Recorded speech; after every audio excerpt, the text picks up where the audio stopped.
Vous savez, après plusieurs tentatives de grève, de mouvements, de sitting, de débrayage sur le tas au niveau du CHU du Point G, la situation demeure inchangée aujourd'hui.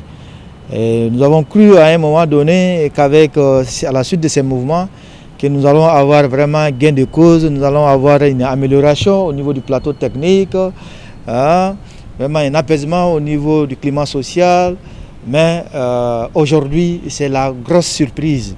Et nous comptons surtout avec ce gouvernement de transition, Madame la ministre que nous saluons ici, qui a passé 2 fois de suite en une semaine au CHU du Point G pour faire un état de lieu, mais particulièrement elle s'est focalisée sur l'hygiène au niveau du Point G, dont les images ont passé à la télé, qui a témoigné vraiment tous nos efforts, les luttes que nous avons eu à faire sur le manque d'hygiène, sur la détérioration de nos plateaux techniques, sur la souffrance du personnel du CHU du Point G, même pour la souffrance vraiment des patients et de la population malienne qui doivent se rendre au Point G pour se faire traiter. Mais aujourd'hui, le constat est vraiment amer.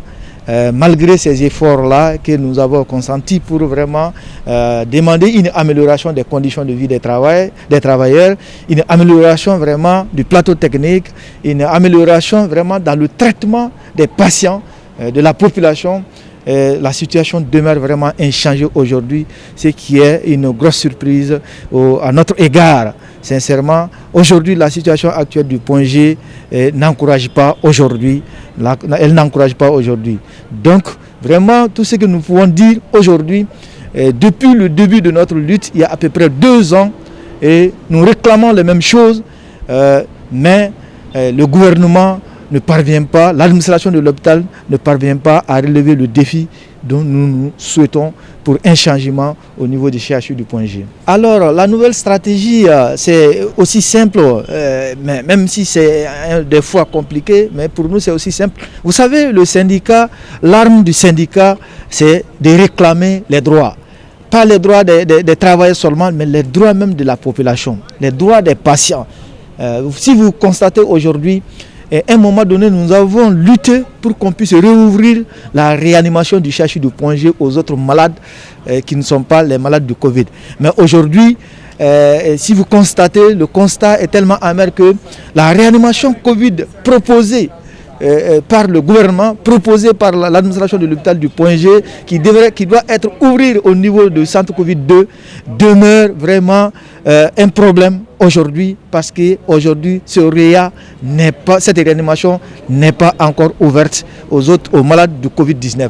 Aujourd'hui, nous avons à peu près 2 cas, sinon c'était 3 cas, l'un est décédé, nous avons 2 cas de Covid au niveau de la réanimation du CHU du Point G.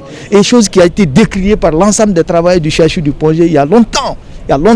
Vous savez, qui connaît une pandémie comme la Covid-19, avec la deuxième vague là, un malade de Covid-19 dans une salle, une autre personne, si ce n'est pas notre malade de Covid, ne peut pas y accéder. Donc le problème demeure aujourd'hui. Donc voilà pourquoi nous profitons pour lancer un appel, pour demander au gouvernement, à l'administration du Point G, d'accélérer, parce que la MINUSMA a dit qu'elle va assurer vraiment l'équipement de cette réanimation qu'on appelle RIA Covid au niveau du CHU du Point G. Ce problème demeure.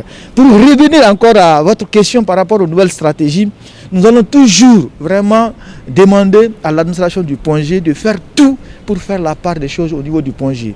Nous avons aujourd'hui besoin d'un plateau technique conséquent pour pouvoir traiter les malades dignement, de manière décente, et c'est ce que nous avons besoin aujourd'hui.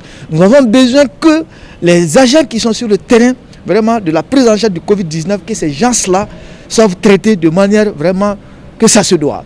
Parce que il y a des fonds qui ont été débloqués, qui ont été annoncés pour la prise en charge vraiment de ce personnel-là qui demeure aujourd'hui problématique aujourd'hui. Donc, et nous demandons aussi, si vous allez au niveau du Point G, vous allez trouver que le plateau technique, si vous prenez la radio est presque, l'imagerie est presque fermée au niveau du Point G. Le laboratoire, n'en parlons pas. Nous faisons à peine que quelques analyses au niveau du CHU du Point G. Donc, parmi nos stratégies, nous allons rentrer en négociation avec le nouveau chef de département, Madame la ministre de la Santé, avec l'administration du Point G, Et nous allons faire tout pour que nous puissions vraiment rehausser le plateau technique du CHU du Pongé, pour que le travailleur du Pongé puisse travailler vraiment de manière décente, pour que les patients puissent être soulagés, pour que la population puisse être rassurée au niveau du CHU du Pongé. Et si les négociations, ça ne va pas, l'arme fatale du syndicat, c'est la grève, que nous ne voulons pas en parler aujourd'hui, surtout en période de transition. Et nous sommes membres de l'UNTEM, vous voyez, la grève de l'UNTEM passée, et ce que ça a donné. Et à présent, l'UNTEM persiste. Et nous demandons au gouvernement vraiment d'avoir des regards envers les syndicats, les partenaires sociaux, et pour qu'on puisse éviter le pire au CHU du Pongé.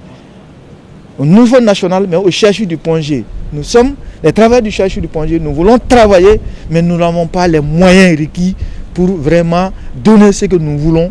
Ce que nous avons appris de nos maîtres, ce que nous avons appris de nos parents, ce que nous avons appris à l'extérieur pour vraiment la santé de la population. Nous avons besoin de ça aujourd'hui.